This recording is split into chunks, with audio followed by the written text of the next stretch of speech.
Bonjour à toutes et à tous, bienvenue sur Éloquence. Aujourd'hui, on va justement parler d'éloquence, de rhétorique, d'art oratoire, de prise de parole en public avec une avocate exceptionnelle, une ténor du barreau qui va nous recevoir dans ses bureaux. Elle va nous livrer des anecdotes, elle va nous donner ses conseils, nous raconter ce que sont ses plaidoiries, nous aider à mieux comprendre ce qu'est l'art oratoire et ce qu'est l'éloquence. Et on va aller la retrouver. Tout de suite, c'est parti. Maître, on dit souvent qu'il n'y a pas d'arguments justes, il n'y a que des arguments forts. Est-ce que l'éloquence est forcément corrélée avec le fait de devoir convaincre?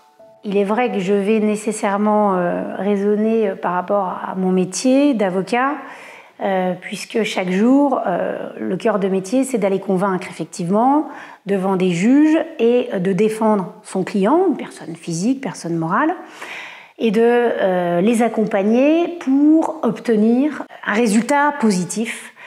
Donc on ne va pas, en tant qu'avocat, se poser la question de savoir si on a des arguments justes, mais nécessairement forts.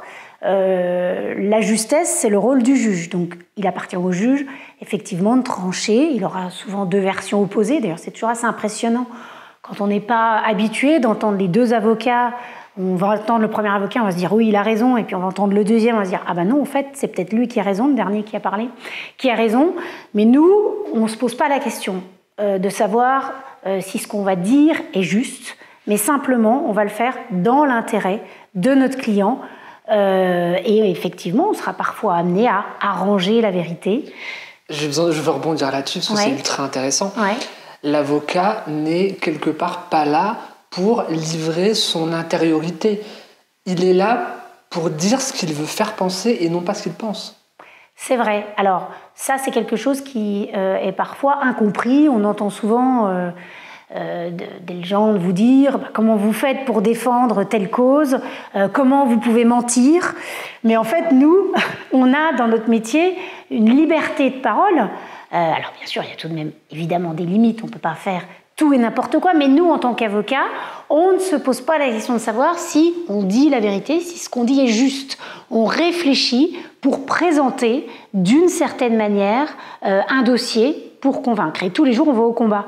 Et c'est pour ça que c'est, en tout cas pour nous, enfin moi, un métier passionnant, très fatigant, beaucoup de pression, mais tous les jours, c'est « je dois gagner ». C'est l'objectif recherché. C'est un combat. Un combat, mais véritablement. Et peu importe peut-être ce qui s'est passé. Alors, on a des fois d'ailleurs des clients, ça c'est assez amusant, qui ne nous disent pas la vérité, et on le sait, parce qu'ils pensent que s'ils disent la vérité à leur avocat, il ne les défendra pas bien.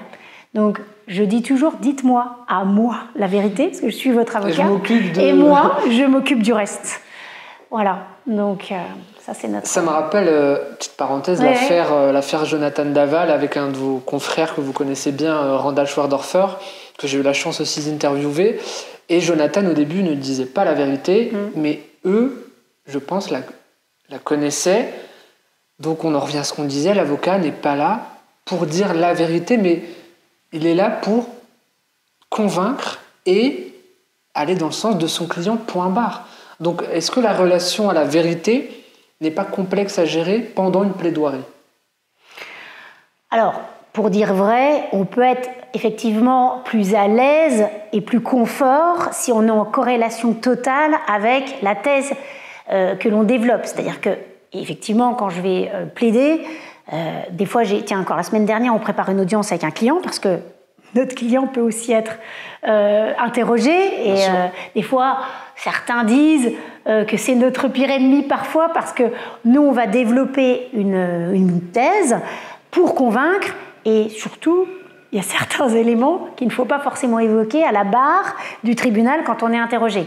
Il y a des détails du dossier qui vont nous rendre la tâche plus difficile, mais bon, ça fait partie du métier.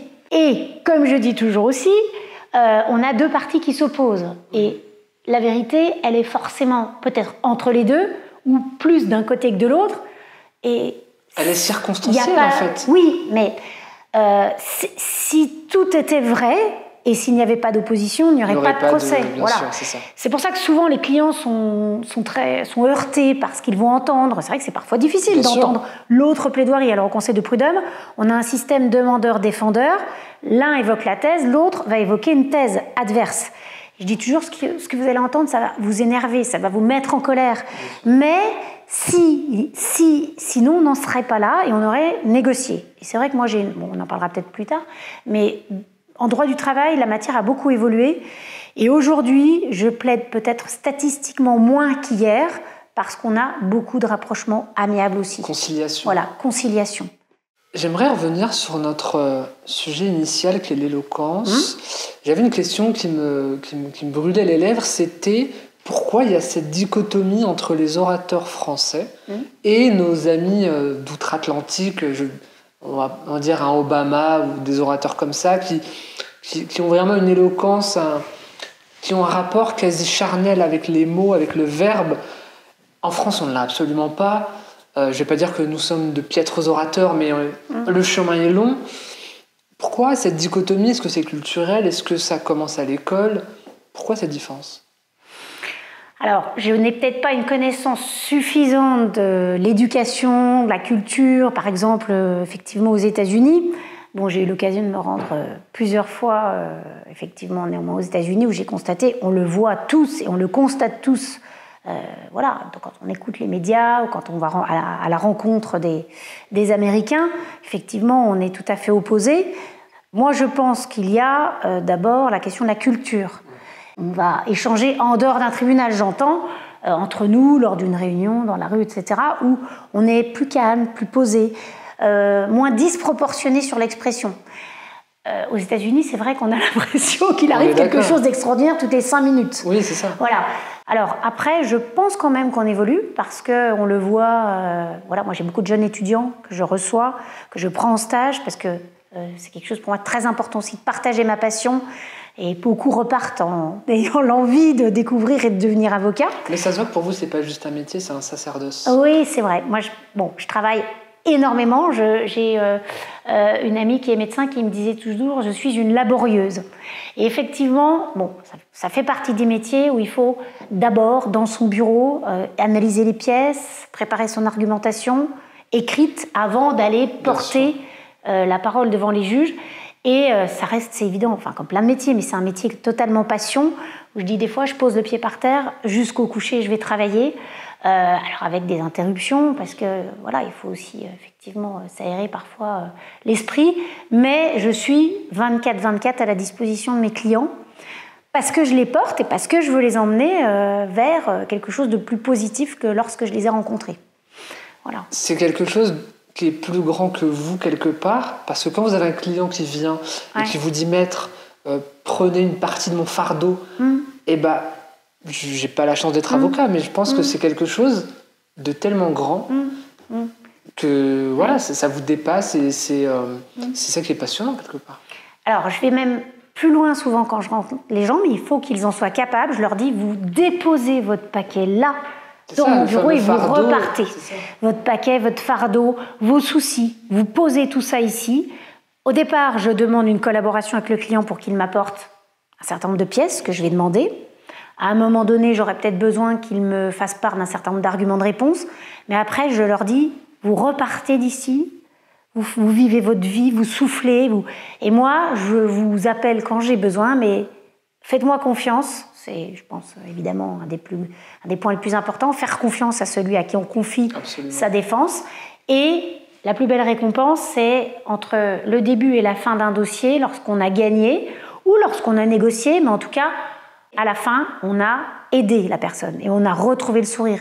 Et souvent, on se fait la remarque avec mon équipe, entre la prise en charge d'un dossier et la fin du dossier, les gens sont souvent transformés. Mais même des transformations physiques. Changé de coiffure, repris un teint, repris du poids. C'est une récompense. Voilà, une récompense. Et pour nous, c'est effectivement une belle récompense aussi, parce que ce que je dis souvent, c'est que quand on va plaider, quand on va négocier un dossier, on ne peut rapporter que de l'argent à quelqu'un. Voilà, on est licencié ou bien on a une entreprise qui va subir un procès, etc. On n'a pas d'autre solution que de résoudre les choses par l'argent.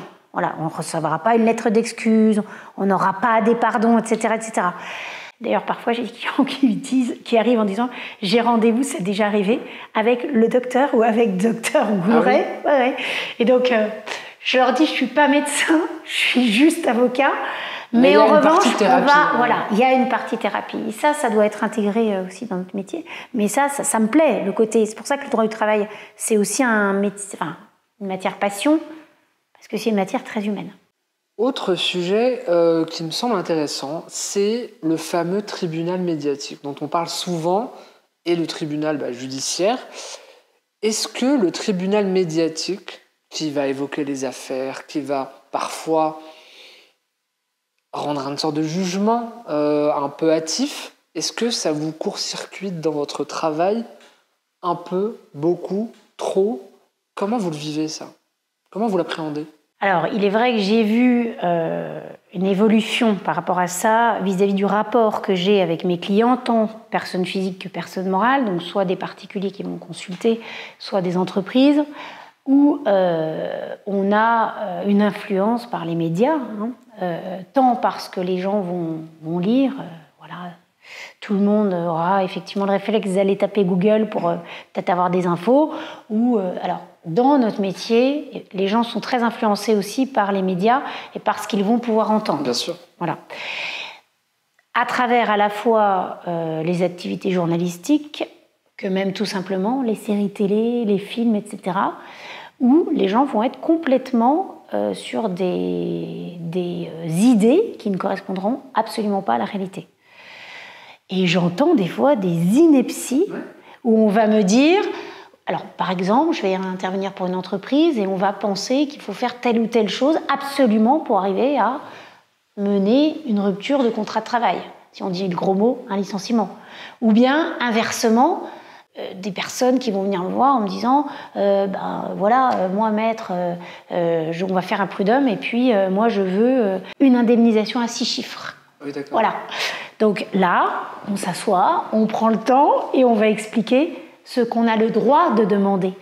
Moi, je suis ce qu'on appelle avocat spécialisé. Donc, j'ai passé une certification en cours d'exercice qui me permet d'avoir cette information et cet affichage, si je peux dire, de spécialiste en droit du travail. Et donc, mon travail, c'est à la fois de défendre les clients, mais aussi de les accompagner et de les conseiller. Donc, je ne peux pas faire simplement ce que le client veut. Je dois le guider et lui expliquer que si on n'a pas de crédibilité dans la défense, ça sera contre-productif. Donc ça, c'est l'influence des médias. Vous parlez de crédibilité dans la défense, justement. Ouais. Est-ce que les médias, on ne va pas généraliser, pas tous, mais ne perdent pas parfois en crédibilité en ne recoupant pas les sources, en ne vérifiant pas une information et en la publiant, ce qui parfois crée des drames pas possibles, des ravages. Et les gens, je trouve, ont souvent la fainéantise intellectuelle de ne lire que le gros titre, de ne pas lire l'article. Mais ça, je trouve ça, c'est grave, en fait. Oui, alors, c'est vrai que nous, on va le constater de manière assez aisée parce qu'on va, par exemple, suivre un dossier. Donc, on est lié par le secret professionnel. Donc, bien entendu, on ne peut évoquer que ce qui deviendra public. Donc, en l'espèce que deviendra public, par exemple, c'est une décision de justice qui va être rendue. Une décision de justice, toute personne peut écrire à un tribunal pour obtenir une copie d'une décision si elle est devenue publique. Et nous, on va lire l'article de journal, et c'est vrai que parfois, on va être un petit peu énervé, fâché, ou même, parfois, on a envie de rire ou de pleurer, parce que ce qui va être écrit dans un article de journal, par rapport à la réalité d'un dossier, effectivement, on sera parfois très, très opposé, et ça peut faire du mal aussi aux justiciables, à la famille, etc. Alors moi, dans ma matière droit du travail, il m'est arrivé d'avoir des procès plus médiatiques où, en droit pénal, c'est encore plus sensible, je dirais, mais en droit du travail, on a parfois des procès sensibles parce que le travail, c'est, après la famille aussi, c'est ce qu'on peut dire, le plus important. Moi, je vois des personnes qui sont cassées, tant des chefs d'entreprise que des salariés, après une expérience qui les a complètement détruites. Alors il y a des termes qui sont, on parle du procès médiatique ou du procès judiciaire. Par exemple, il y a un terme qui est un peu galvaudé, le burn-out. Oui. Bon, le burn-out américain, le fait d'être en dépression liée au travail, il y a des gens qui sont complètement cassés et qui auront de grandes difficultés à s'en remettre, qui peuvent devenir ce qu'on appelle inaptes ou invalides. Mais galvaudé dans le sens mal usité ou mal compris? Mal compris. D'accord. Mal compris. Parce que, alors, un peu... Moi, là, aujourd'hui, c'est plus ce terme-là qui est beaucoup galvaudé, mais il y a quelques années, c'était le harcèlement moral. Moi, à chaque fois que je rencontrais un client, voilà, j'entendais souvent le salarié dit qu'il est harcelé ou je suis harcelé. Et on était toujours obligé de faire ce travail, de dire attention, c'est quoi le harcèlement moral? Pesez vos mots et comprenez-les. Voilà, c'est une infraction pénale. Donc, avant de dire vous êtes harcelé, on va vérifier. Voilà. Factuellement, ce qui s'est passé, on est d'accord. Factuellement, parce que, encore une fois, on n'a pas le droit d'accuser quelqu'un sans, effectivement, avoir des éléments sérieux dans le cadre d'une défense. Voilà. Complètement. Et pour corroborer ça, je trouve qu'on est dans un jugement trop hâtif, qu'il soit médiatique ou pas d'ailleurs. On juge j'ai l'impression qu'on débite un postulat beaucoup trop rapidement. Alors oui, on débite un postulat beaucoup trop rapidement. Les gens sont influencés, voilà, parce qu'ils vont entendre, déformés, donc ont une fausse vision. On parlait tout à l'heure de ce qui est juste ou ce qui est fort, voilà. Le problème aussi que l'on a aujourd'hui, c'est que la justice, ça va être un lieu commun, mais c'est une vraie réalité, la justice n'a plus d'argent, donc on n'a pas assez de juges. Donc le juge, quand il doit rendre une décision, il est complètement timé dans le temps qu'il va pouvoir consacrer à son dossier. Et du coup, parfois, on est, en tant qu'avocat, aussi déçu. Bien sûr. Déçu d'une décision qui va être rendue parce qu'on aura le sentiment que le dossier n'a pas été assez regardé. Alors après, à nous, avocats aussi, parce qu'il faut partager les responsabilités, à nous, avocats aussi, d'être capables, ça fait partie d'un des critères essentiels pour devenir avocat, c'est la synthèse. On doit être capable de synthétiser un dossier, d'appuyer sur les points forts, parce qu'on n'a plus beaucoup de temps maintenant, et ça, on peut en parler aussi pour plaider. Alors, on avait déjà... Vous faites une transition toute trouvée pour la prochaine question. Bon, parce que moi, nous, les avocats, on est quand même aussi en souffrance sur la dégradation des moyens matériels que l'on a pour travailler. Et depuis la crise Covid, ça s'est encore détérioré. C'est-à-dire que, alors je ne sais pas si d'autres confrères, dans le cadre d'interviews que vous avez pu faire, vous l'ont dit, mais normalement, la parole est libre devant un procès. Donc normalement, un avocat doit pouvoir s'exprimer avec le temps qu'il estime nécessaire. Ce qui n'est plus géodisant. Voilà. Alors même si le juge est là pour faire ce qu'on appelle la police de l'audience, depuis la crise Covid et la reprise des audiences courant 2021, maintenant, on a un temps qui nous est imparti. Et même à la cour d'appel, on a maintenant des convocations devant la chambre sociale. Donc chambre sociale, c'est le droit du travail, où il est écrit en petit qu'on a 10 minutes pour évoquer un dossier. Ce qui n'a aucun sens. Alors, sur certains dossiers, je vais faire un pont tout trouvé là-dessus. Quelle est votre relation à l'art oratoire, à la prise de parole en public? Comment vous préparez vos plaidoiries? Quelle est votre relation au verbe? On veut tout savoir. Alors, d'abord, il faut rappeler qu'on a une évolution du droit qui est de plus en plus technique, en tout cas sur le droit du travail. Et c'est pour ça que c'est une matière qui me passionne, parce que c'est une matière qui suit en fait l'évolution de la vie. Voilà. Alors le droit a toujours un peu de retard par rapport au quotidien, puisqu'il faut le temps évidemment de mettre en place les textes. Et puis souvent, et c'est aussi le grand bonheur du juriste et de l'avocat, en l'espèce, on a un nouveau texte qu'il va falloir ensuite expérimenter avec ce qu'on appelle la jurisprudence. C'est-à-dire qu'on fait, nous, des formations, on forme pour former. Et entre avocats, avec aussi les enseignants en droit, on se dit parfois, ok, c'est super, l'Assemblée nationale a voté ce nouveau texte, mais ils ont un petit peu oublié de réfléchir sur la manière dont il allait s'appliquer. Et donc, là où c'est passionnant, c'est qu'effectivement, on va tenter des choses, et en fait, on ne sait pas comment la Cour de cassation, donc on a 3 niveaux de juridiction, pour moi, Conseil de prud'homme, Cour d'appel et Cour de cassation, qui va nous guider, et donc tout ça va se construire au quotidien, et on attend aussi les guides de la jurisprudence pour savoir où on va aller. Exemple récent, le droit européen a dit depuis fort longtemps qu'en arrêt maladie, on acquiert des congés. En France, on était réfractaire, on savait très bien que ça allait finir par nous tomber sur le coin du nez. Et là, la jurisprudence a dit, en arrêt maladie, on acquiert des congés et on va remonter à 2009. Donc tout le monde se précipite à saisir les tribunaux pour dire « Ah bah tiens, il y a 3 ans, j'étais malade pendant 1 an, vous me devez des congés. » Et ça, c'est effectivement des textes qui ont été votés et puis après, vaille que vaille, les entreprises doivent s'adapter à cette jurisprudence qui va s'appliquer, y compris pour le passé. C'est pour ça que c'est très difficile. Donc nous, on va préparer d'abord techniquement nos dossiers, on va transmettre ce qu'on appelle des écrits aux tribunaux. Alors en théorie, le juge a l'opportunité de regarder le dossier avant l'audience. Bon, après... C'est vrai qu'on a tendance à voir tout de suite la prise de parole de l'avocat, etc. Mais vous mettez l'accent de manière très juste, je trouve, sur la préparation d'une plaidoirie qui n'est pas qu'oratoire, qui est d'abord technique. Technique, très technique. Donc c'est très factuel au début. Voilà, factuel. Ensuite, on l'adapte juridiquement dans nos écritures. Et puis vient le jour J, qu'attend chacun de nos clients, de la plaidoirie. Donc, dans mon domaine, il y a une notion particulière, c'est que je suis en première instance devant ce qu'on appelle une juridiction non professionnelle, qui est le Conseil de prud'homme. Donc là, on aura des juges non professionnels qui sont en fait des salariés et employeurs qui sont élus par des syndicats. Donc syndicats salariés, syndicats employeurs, CGT, CFDT, FO pour ne pas les nommer, MEDEF, CPME, etc. Donc on va plaider devant en fait des gens qui sont dans la vraie vie, la vie professionnelle, voilà, qui n'auront pas forcément des notions juridiques, qui sont élus, qui vont arriver pour des mandats de plusieurs années qui peuvent être renouvelés, et donc qui découvrent le monde judiciaire aussi. Donc au Conseil de prud'homme, l'avocat a un rôle essentiel parce qu'il faut arriver à expliquer un dossier dans n'importe quel domaine. On va être dans une pharmacie, on va être dans l'industrie, on va être dans un cinéma, dans un cabinet d'avocats. Voilà, et on va devoir faire rentrer le juge dans le monde du dossier que l'on va évoquer, factuellement et juridiquement. Mais il faut être un peu pédagogue, du coup. Voilà, il faut être pédagogue. Convaincre et expliquer. C'est ça.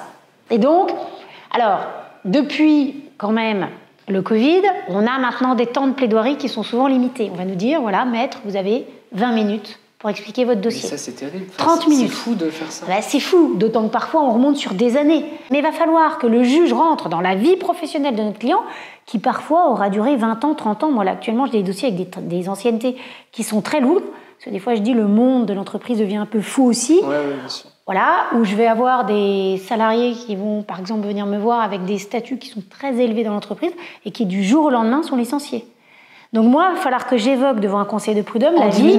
En 10 minutes, en 20 minutes, en 30 minutes, la vie professionnelle de quelqu'un qui, lui, voilà, vient jouer sa vie aussi dans le cadre du procès qu'il a heurté, qu'il a touché, qu'il a blessé et dont il faut se remettre. Donc, moi, personnellement, dans la préparation de mes dossiers, on a déjà une préparation qui va durer 6, 12, 18 mois avant de venir plaider. Donc on a une connaissance parfaite. Énorme. Voilà. On a une connaissance parfaite du dossier.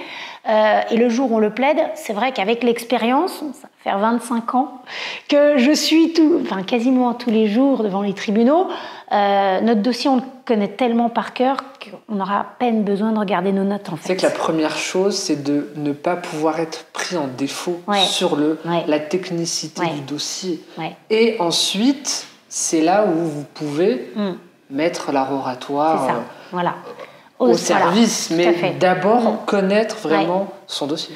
Connaître son dossier.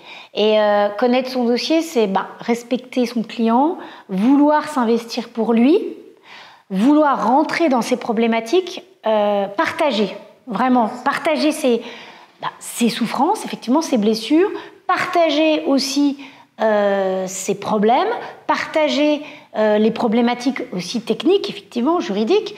Et je pense qu'en ayant l'envie d'y arriver, on arrive à convaincre effectivement les tribunaux. Montaigne disait déjà à l'époque que, et c'est une de mes phrases préférées, que la parole est faite à moitié de l'autre, de celui qui écoute. Et je trouve que le fait que vous mettiez l'accent là-dessus est pour moi primordial. Parce que, comme vous dites, vous ne parlez pas, c'était pas un monologue, vous ne parlez pas comme ça, vous parlez à l'autre et c'est un échange justement. Et est-ce que c'est ça le secret justement d'une bonne plaidoirie ? C'est de converser avec le juge, peu importe. Alors, quand on est avocat, on fait bien sûr des études de droit. On a ensuite l'école d'avocat qui va effectivement apprendre à l'avocat la théorie et aussi la pratique. Et on a ce qu'on appelle des cours de plaidoirie. Et après, c'est un métier beaucoup d'expérience et on va effectivement acquérir la technique de la plaidoirie. Et plus on va avancer, plus on va effectivement la maîtriser. C'est un métier de pression, de stress, mais on apprend petit à petit, même si certains sont faits pour ça et d'autres moins, je pense, on apprend petit à petit à comprendre le regard du juge, à attraper l'expression du juge, qui doit, lui, être impartial. Donc, il n'a pas le droit d'exprimer, évidemment, son jugement avant l'heure. Son intériorité. Exactement. Mais, alors, sur une juridiction non professionnelle comme le Conseil de prud'homme, on arrive des fois à avoir des échanges un peu plus... subjectifs, on va dire. Vivants. Ouais. Vivants. Mais moi, mon objectif, c'est toujours de voir si on s'interroge pendant que je plaide, de répondre aux questionnements et d'apporter des réponses pour que, lorsqu'ils vont se retirer, dans le cadre du délibéré, puisque la décision n'est jamais rendue le jour même, en droit du travail en tout cas, les choses sont dites de manière claire, on ne se posera pas de questions qui amèneront à ce qu'on n'aille pas dans le sens de la défense que j'ai développée. Voilà. Donc après, il m'arrive de m'arrêter de plaider quand je vois des questionnements entre les juges. Il m'arrive de les interpeller en leur disant vous avez besoin d'explications complémentaires. Voilà, on est à votre disposition. Donc c'est être à l'aise dans cet échange pour leur dire nous, vous dites tout, on est là pour ça et on vous demande de comprendre pour arriver à nous donner raison. Voilà.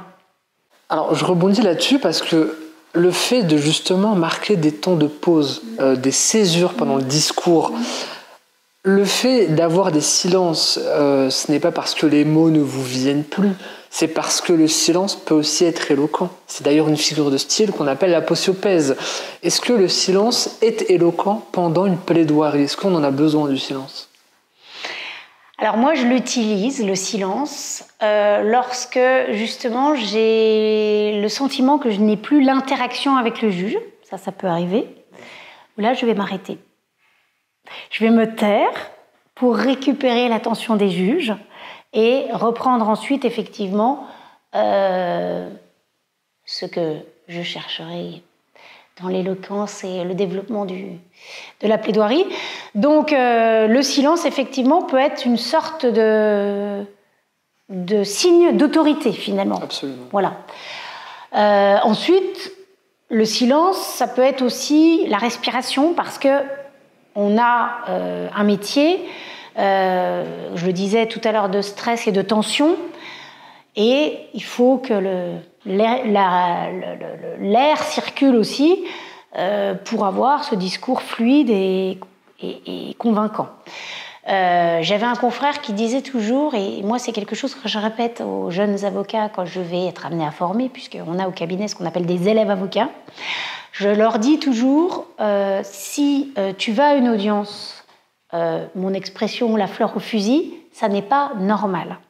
On a toujours un certain stress. On parlait tout à l'heure de comment on prépare un dossier et comment on se rend à une audience.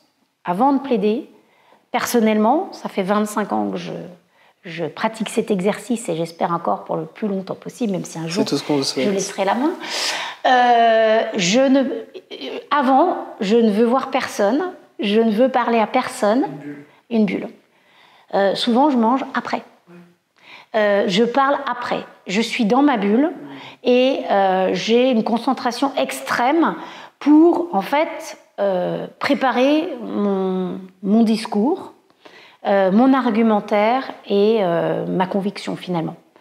Et j'arrive au tribunal, alors on met la robe, ça c'est historique, alors ça peut être le côté un peu théâtral, effectivement, les gens qui viennent au tribunal, nos clients, nous voient mettre la robe, ou parfois j'entends même des juges, un juge qui me vient l'autre jour, qui est en retraite aujourd'hui, qui me disait, un juge prud'homal qui me disait, j'allais au théâtre.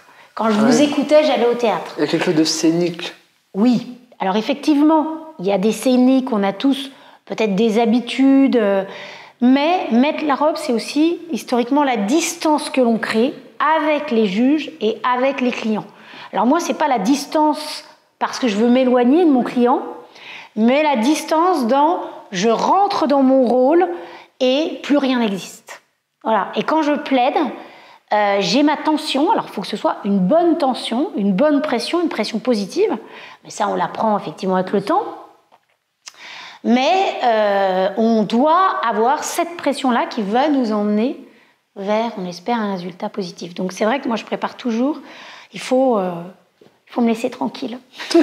Quel est le meilleur conseil que vous ayez reçu sur la prise de parole en public, la plaidoirie, quelque chose qu'on vous ait dit qui vous ait marqué là-dessus? J'ai un confrère qui est devenu un ami, qui m'avait dit « Regarde les juges dans les yeux, attrape le regard des juges. » Vous en parliez tout à l'heure. Tout à l'heure. Le regard. Et ça, c'est quelque chose que j'ai toujours retenu, c'est l'échange dans le regard. Voilà. Va chercher l'œil du juge, attrape-le, échange avec lui et réponds par avance à ses questions pour qu'il soit rassuré, qu'il ait envie de te donner raison. Voilà. Donc, il y a les mots et donc vous l'évoquez, le langage corporel aussi. Le langage corporel. Et tout ce qui est non-verbal finalement. Voilà. Moi, j'essaie toujours d'attraper. J'essaie toujours d'attraper ça. Il faut savoir qu'un juge, il va entendre pendant plusieurs heures parfois des avocats plaider. On a des audiences qui durent, alors en droit du travail, ça reste encore raisonnable par rapport au pénal. J'ai des associés qui vont sortir à 22, 23 heures, 1 heure, 2 heures du matin quand on est aux assises. Mais au prud'homme, on va quand même avoir des audiences ou à la cour d'appel qui peuvent durer 3, 4 heures dans l'après-midi. Donc on a humainement une capacité d'attention qui reste limitée. La rétention n'est pas infinie de toute façon. Donc c'est pas possible d'être attentif pendant et de retenir tout ce que vont dire les confrères pendant des heures. Il faut être clair. Il faut être concis, percutant. Voilà, concis, percutant. Et donc il faut parfois réveiller les foules. Est-ce que vous pouvez nous livrer, pour terminer cette interview, une anecdote que vous n'avez jamais révélée encore? J'avais un client avec lequel je préparais son prud'homme. Et puis, c'est vrai que moi, je fais toujours... j'isole la vie privée et la vie professionnelle. Je suis là pour mes clients et pas forcément là pour... effectivement, faire état d'activités privées. Et on s'est mis à parler de sport. Et puis, je me suis livrée à lui en lui disant que j'étais en train de préparer le marathon de Paris. Et on plaide son dossier au conseil de prud'homme et nous perdons le dossier. Bien sûr, on aimerait gagner tous ces dossiers, mais ça arrive, on perd son dossier. Et le client vient me voir après et me dit, au lieu de courir, de faire le marathon, vous auriez dû préparer mon dossier. Ah oui. Ouais. Ah, je ne m'attendais pas à ça. Et je me suis dit, je ne dirai plus jamais rien. Je serai totalement hermétique, puisque c'est injuste. Et vous avez sorti ça de but en blanc comme ça? Oui, il était fâché. Et je me suis dit, c'est injuste parce que malheureusement, ce que je dis toujours, nous on travaille nos dossiers pour gagner. Ce que j'allais dire, vous faisiez ça dans l'objectif d'être plus performante, Mais il y a un aléa judiciaire et malheureusement, et c'est ce dont on parlait, la première question qu'on a évoquée ensemble, entre ce qui est juste et ce qui est convaincant. Et justement, parfois on va perdre alors qu'on aurait dû gagner et vice-versa. Donc, ça m'a marqué, j'étais blessée, j'étais attristée. On fait appel et on gagne. Est-ce qu'il a retourné son postulat? J'en ai jamais reparlé avec lui. Parce que vous étiez complètement fermée là. Ouais, j'étais fermée et j'en ai pas reparlé avec lui. Et ma plus belle victoire a été évidemment de lui apporter une réussite par la suite. Et je me suis dit, est-ce qu'il a réfléchi que son avocat, c'était plutôt chouette, je trouve, qu'il participe à une compétition sportive. Donc, j'avais cette anecdote-là parce que c'était quand même une jolie revanche d'apporter. Et je me suis dit, je ne sais pas jusqu'où on doit partager aussi tout ce combat avec Merci beaucoup, maître, de nous avoir reçus. Je vous en prie. Je vous dis à avec bientôt. Grand plaisir. Bonne continuation. On va continuer cette route. Avec grand plaisir. Voilà. À bientôt. À bientôt. Merci à toutes et à tous d'avoir regardé cette vidéo jusqu'au bout. On se retrouve dans quelques jours pour la suivante. D'ici là, prenez soin de vous. Ciao.